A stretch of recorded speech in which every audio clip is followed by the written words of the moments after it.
All right, music fans. It is I, Dave, the real music observer, observing real music in real time for real people just like you, just like me. Eddie Trunk, he's on YouTube, 2 minutes with a caller. I'm sorry about Eddie Trunk. The YouTube algorithm brought me to it. I was listening to some David Lee Roth. By the way, big fan of DLR, solo material, Van Halen, even the Van Halen reunion stuff, I think is good. I liked Tattoo a lot, and some of that album, A Different Kind of Truth, I thought was pretty good.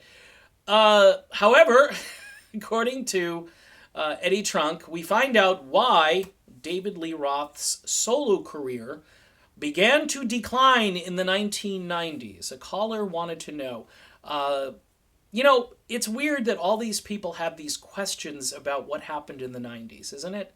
And I had this little Twitter spat with a grungeaholic who couldn't stop, talking about the virtues and the wonders of grunge and how it's just such a great art form, even though.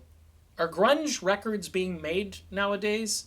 I know these old grunge bands, yeah, they're going on tour, and the minions who all got sucked into it had the programming, locked in, and it's a musical experience. If you were coming of age in the 90s, it was flannel shirts and holes in your jeans and looking like you may have been on some kind of really hardcore substance, because that's what it was all about. Now, you may say, well, drugs was always a part. Yeah, typically not the kind where you have a needle involved. There were a few exceptions, but this was kind of a new thing that was happening. The level, I mean, when you roll up something and smoke it, something that grows in the ground, it's a little bit different than, injecting yourself, okay? So anybody who's going to say that this has always been a part of rock and roll. It's always been. Look at Jim Morrison. Look at all the stuff that happened to him. It's still different. And I'm gonna maintain it's different. So I'm off the track a little bit here. The 2 minute call. Now that's funny because the call is only 2 minutes long. David Lee Roth, iconic guy in Van Halen, solo career, and we get 2 minutes. And the first minute is devoted to saying how David Lee Roth's albums were uneven. Uneven is the term. When I used to work in corporate, and I was a corporate guy for a number of years, too many actually, I would walk into a room where managers were there and executives, and they would throw around terms, Lean Six Sigma crap and all of this garbage, and you'd walk out of there going, who talks this way other than in this environment? And the word uneven, now you may think I'm just, nitpicking with the word, but his albums were uneven. Okay. Now, how do you even them out? Because you can even them out by being all bad. Like the music can be all bad, and that's an even album. It's even. It's not uneven. Now, if you're saying uneven in the sense that there were different styles, and those styles were uneven. See, uneven to me means nothing. The ground is even or it's uneven, okay? So if you look at it that way, you could say, oh, there's some gaps, maybe. I mean, you really have to extrapolate the term in order to get any real information out of it. You could say some of the songs were good. You could speak to me like a normal human being. Some of the songs were good. Some of the songs weren't so good. I'm sure the caller didn't expect to hear the term uneven, all right? Because he liked David Lee Roth. He was talking about the DLR album. I'm a big fan of both those 90s Roth albums that were on Warner Brothers. A Little Ain't Enough was a great song, and that whole album I thought was very good for the most part. He had a great new guitar player on that, and then Nile Rodgers comes in and produces the album that came after that, Your Filthy Little Mouth, I believe it's called. I always get the title messed up. And had all those mouth artwork things on the cover and so forth. That thing didn't get the time of day. I think one song got up to number 12 on the mainstream rock charts. Most likely, those were fake radio station ads to their playlist. We used to call them paper ads back in the day. And the rest of the whole experience just, it just went away. It's like David Lee Roth gone. We've got Soundgarden to play. We've got, Stone Temple Pilots. We've now been reprogrammed as a station. We've locked on to this audience that all of a sudden, overnight, their tastes changed. Okay? So the first minute of this 2-minute explanation is completely devoted to sort of bashing Roth and saying that he's kind of a buffoon and he's all over the place and he's doing crazy covers and nobody can kind of really, because that's kind of what I liked about Dave. Dave was just the unexpected and fun. David Lee Roth was like a party in a box, it was just, that was David Lee Roth, okay?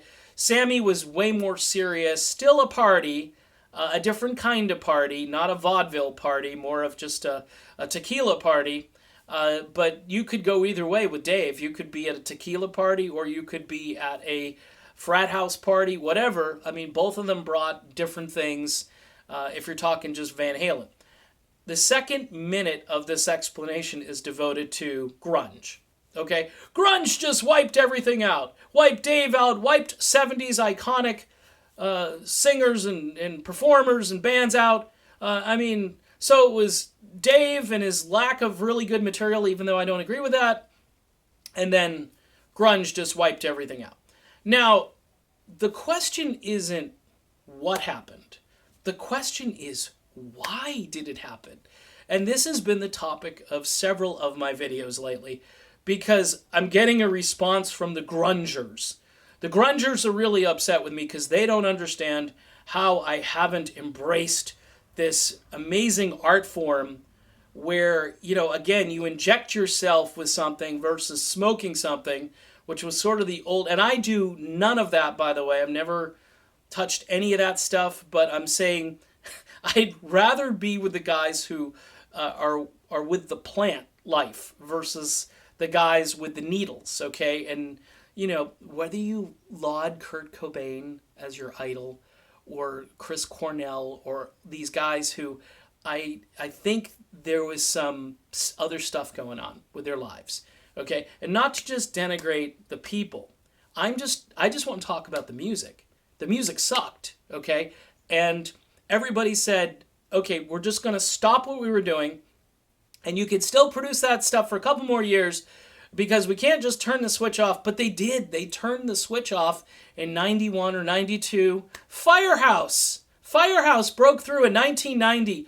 Huge album. Huge power ballad. The rest of the thing rocks, but it's got ballads. Love of a Lifetime. It's a wedding song. How many grunge songs are wedding songs? Oh, well, you don't understand. That's a different kind. That's smooth, and this is hard rock. And this is real adult music. No, it's not. Look at the people who are playing it. They weren't adults. They were like screwed up kids. And you're telling me this is more adult and this is more mature than the party and the spandex because you don't like spandex and parachute pants and big hair. You don't like that? At least there was a style in the 80s. The 90s were devoted to flannel shirts and ripped jeans and looking like you just rolled out of bed and maybe like you just took something out of your arm, okay? That's what I'm talking about here, folks. The second minute of this explanation is certainly the truth, and I give the guy credit for actually telling us what it is, what happened. That's Eddie Trunk in this case. But I don't buy this that the music wasn't very good, and that led to this because everything simultaneously collapsed, and there had to be a memo that went around from one executive to another. Hey, are you pulling the plug on Firehouse? Are you getting rid of Mr. Big? Are you going to stop promoting Eddie Money? Are you going to stop promoting whoever was still viable and got their beginnings right at the late 80s or early 90s? Oh, and by the way, all of your 70s icons like Eric Clapton, they're going to be relegated to adult contemporary stations now. And that's why I think Eric Clapton started to make music like I Can Change the World and stuff like that because he just knew, hey, I can't shop my wares on rock stations anymore. So pretty smart move by him. And even the classic rock stations, they didn't know what to do. It's a mess. It's a total mess, and we're still suffering today. So that's my long-winded video on David Lee Roth's so-called collapse. Yeah, I mean, by the time you get to the late 90s, and I mean, at that point, he's probably thinking, why should I record anything? Because nobody's gonna buy it, nobody's gonna listen to it. And that was the mentality of all the artists who are still viable. I remember Eddie Money put out this killer album toward the end of the 90s, and I go back and listen to it, and I go, this is like Take Me Home Tonight Part 2. I was just listening to tunes the other day going, and nobody even knows this album. I'll have to post it. I'll have to post some tracks from it. If it's uploaded, it may not be, because Eddie got booted from one major label to a smaller subsidiary of a major label with no promotions whatsoever. And that's also the problem. They're not going to spend money on David Lee Roth when they can spend money on Pearl Jam and whoever else at that moment. They had created the monster. They created the monster, folks. That's my explanation. All right, I'm done. I'll be back soon. Talk to you then.